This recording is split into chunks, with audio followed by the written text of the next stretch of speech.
کسی میں ہمت ہے تو میرے مقابلے پر آئے۔ سیدنا زبیر نے اس کی پکار سنی تو فوراً آگے بڑھے، تلوار کا ایک بھرپور وار اس پر کیا، وہ 2 ٹکڑے ہو کر زمین پر گر پڑا۔ اسی زمانے میں مدینے میں آباد یہودیوں کے ایک قبیلے بنو قریظہ نے غداری پر کمر باندھی۔ اس قبیلے کا مسلمانوں سے معاہدہ تھا کہ مدینے پر کسی دشمن نے حملہ کیا تو وہ مسلمانوں کے ساتھ مل کر اس کا مقابلہ کریں گے، لیکن جب دشمنوں نے حملہ کیا تو بنو قریظہ ان کے ساتھ مل گئے۔ نبی صلی اللہ علیہ وسلم کو ان کی غداری کی اطلاعات ملی تو انہوں نے فرمایا، بنو قریظہ کے ارادوں کے بارے میں کون صحیح خبر لائے گا؟ نبی صلی اللہ علیہ وسلم نے یہ سوال 3 بار پوچھا۔ ہر بار سیدنا زبیر نے اٹھ کر پرجوش انداز میں کہا، اے اللہ کے رسول، میں جاتا ہوں۔ اس وقت بنو قریظہ شرارت پر تلے ہوئے تھے۔ ان کے محلے میں جا کر ان کی ٹوہ لینا بہت خطرناک تھا۔ اس کام میں جان جانے کا خطرہ تھا، لیکن سیدنا زبیر نے جس جوش اور جذبے کے ساتھ خود کو پیش کیا، اس سے نبی صلی اللہ علیہ وسلم بہت خوش ہوئے اور انہوں نے فرمایا، ہر نبی کا ایک حواری ہوتا ہے، میرا حواری زبیر ہے۔ اس کے بعد سیدنا زبیر گھوڑے پر بیٹھ کر 2 یا 3 بار بنو قریظہ کی طرف گئے اور ان کے بارے میں کافی معلومات حاصل کر کے آپ صلی اللہ علیہ وسلم کو پہنچائی۔ اس پر نبی صلی اللہ علیہ وسلم نے فرمایا، میرے ماں باپ تجھ پر قربان ہوں۔ اہل سیر کا بیان ہے کہ نبی صلی اللہ علیہ وسلم نے یہ الفاظ سیدنا زبیر بن عوام اور سیدنا سعد بن ابی وقاص کے سوا کسی اور کے لیے نہیں کہے۔ چنانچہ نبی صلی اللہ علیہ وسلم نے بنو قریظہ کو سزا دینے کا ارادہ فرمایا، اپنے جانثاروں کو ساتھ لے کر ان کا محاصرہ کیا۔ 15 دن کے محاصرے کے بعد انہوں نے ہتھیار ڈال دیے۔ ان میں سے لڑنے والے مردوں کو قتل کرایا گیا۔ جن یہودیوں کو موت کی سزا سنائی گئی، ان یہودیوں کو حضرت علی اور سیدنا زبیر نے قتل کیا۔ ہجرت کے 6 سال صلح حدیبیہ ہوئی۔ اس سے پہلے بیعت رضوان ہوئی۔ 1400 صحابہ نے نبی صلی اللہ علیہ وسلم کے ہاتھ پر بیعت کی کہ عثمان کے خون کا بدلہ لیں گے۔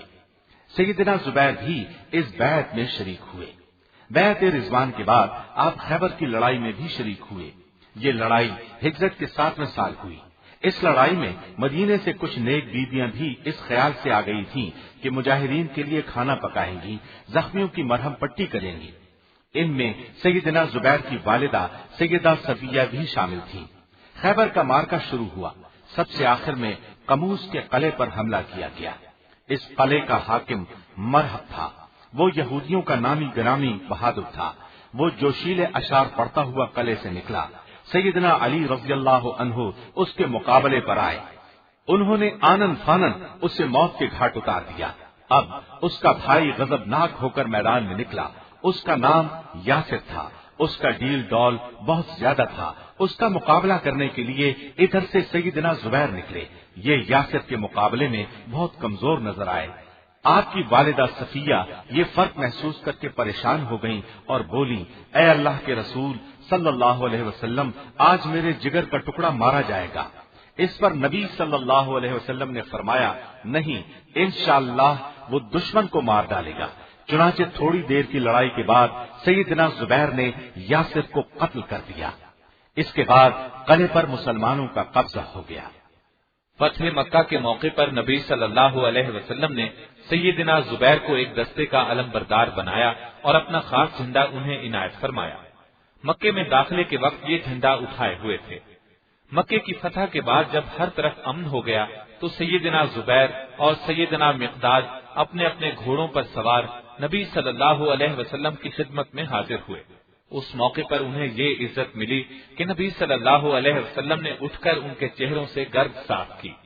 حنین کی لڑائی میں بھی آپ شریک ہوئے اور نہایت بہادری سے لڑے۔ ایک موقع پر بہت سے کافر اچانک چٹان کے پیچھے سے نکل کر ان پر ٹوٹ پڑے۔ آپ نے تنے تنہا ان سے مردانہ وار مقابلہ کیا اور جلد ہی انہیں بھاگنے پر مجبور کر دیا۔ حنین کے بعد نبی صلی اللہ علیہ وسلم نے طائف کا محاصرہ کر لیا۔ یہ محاصرہ تقریباً 3 ماہ جاری رہا۔ سیدنا زبیر برابر اس دوران میں نبی صلی اللہ علیہ وسلم کے ساتھ رہے۔ تبوک کی مہم میں بھی آپ ساتھ تھے۔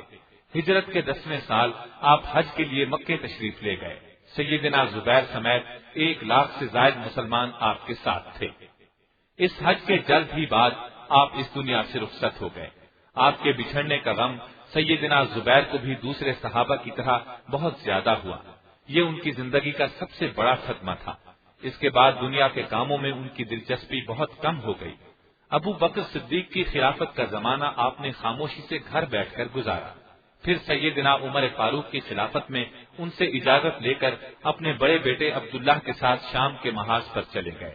اسلامی لشکر میں شامل ہو کر جہاد کرتے رہے۔ رومیوں کے خلاف سب سے بڑی لڑائی یرموک کی تھی۔ اس جنگ میں رومی عیسائیوں کی تعداد قریباً 3 لاکھ تھی، جبکہ مسلمان قریباً 40,000 تھے۔ مقابلہ سخت تھا۔ اس جنگ میں سیدنا زبیر نے شاندار کارنامے انجام دیے۔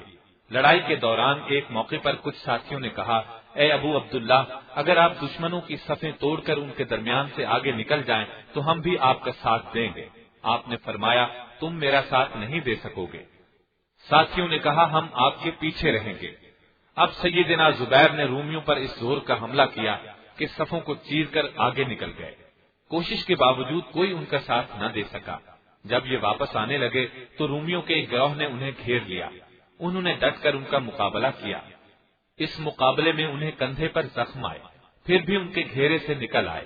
یہ زخم اتنے گہرے تھے کہ ٹھیک ہو جانے کے بعد گڑھے رہ گئے۔ ایسا ہی ایک زخم انہیں بدر کی لڑائی میں لگا تھا۔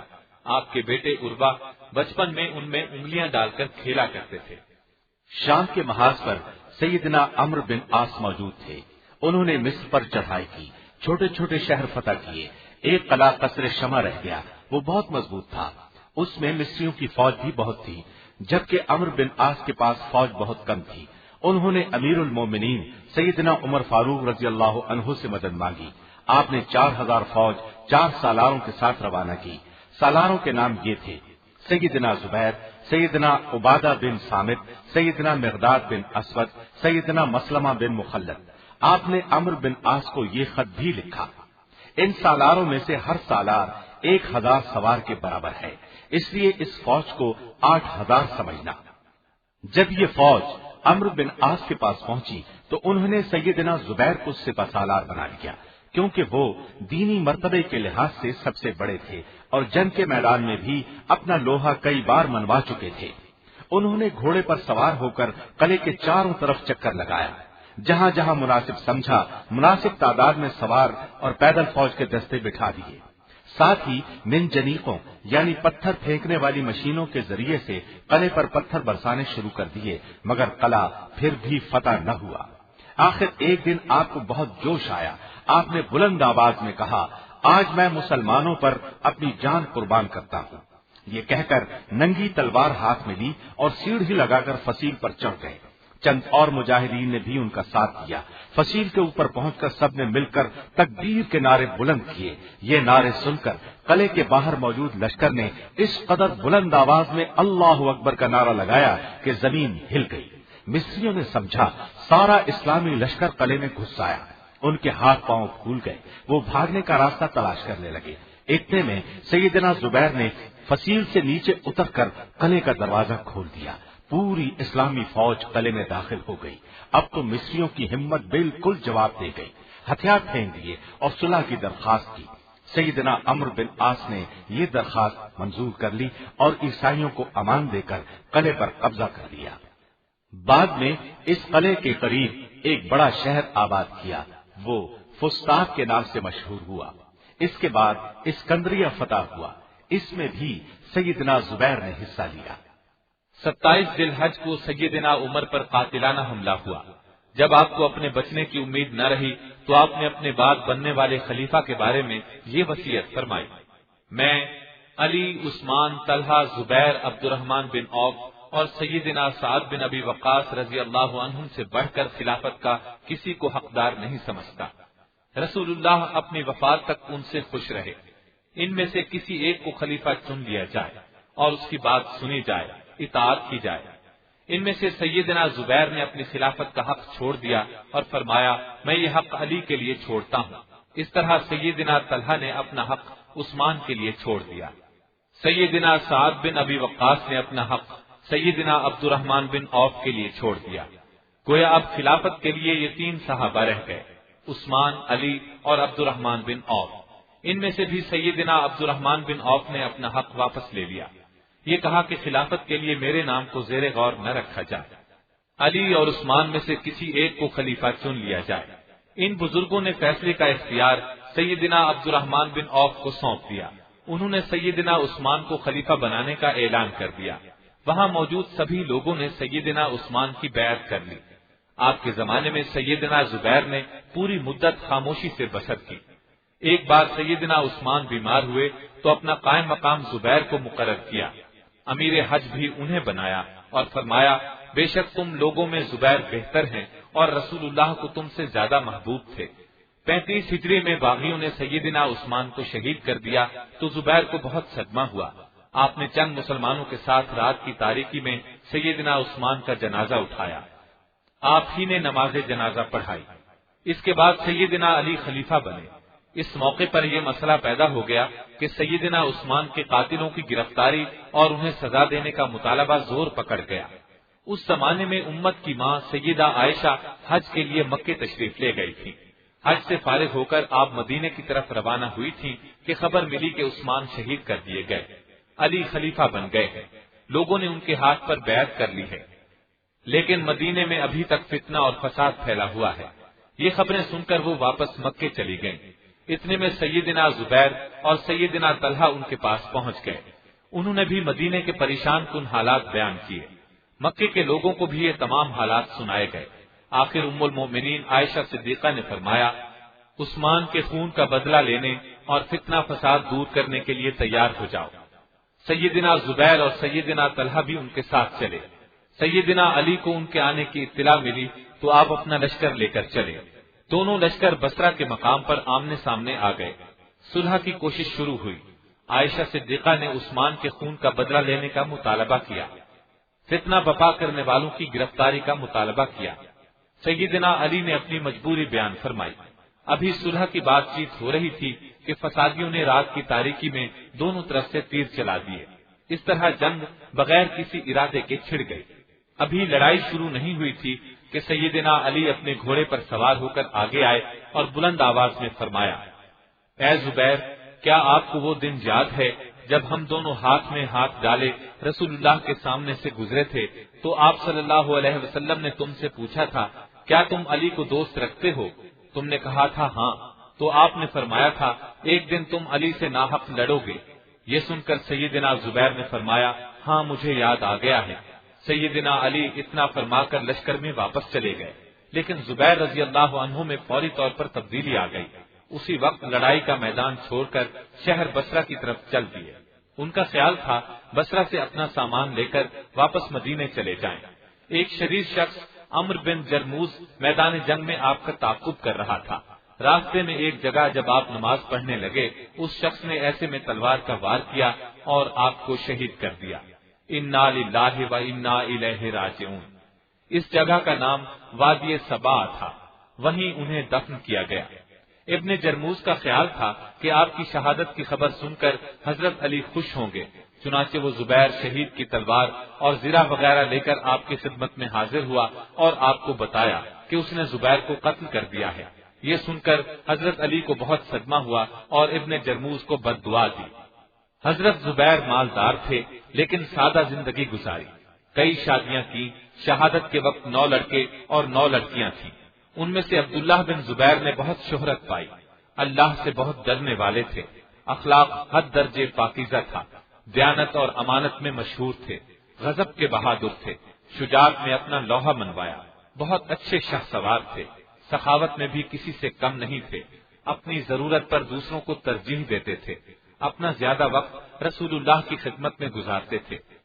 سیدنا زبیر کو حضور صلی اللہ علیہ وسلم سے حد درجے محبت تھی، نبی صلی اللہ علیہ وسلم بھی آپ سے محبت کرتے تھے۔ سیدنا زبیر کو بھی دنیا ہی میں جنت کی خوشخبری نبوت کی زبان مبارک سے ملی۔ اللہ کی آپ پر ہزار ہا رحمتیں ہیں۔ عشرہ مبشرہ میں سے چھٹے صحابی سیدنا زبیر بن عوام رضی اللہ عنہ کا تذکرہ آپ نے سنا۔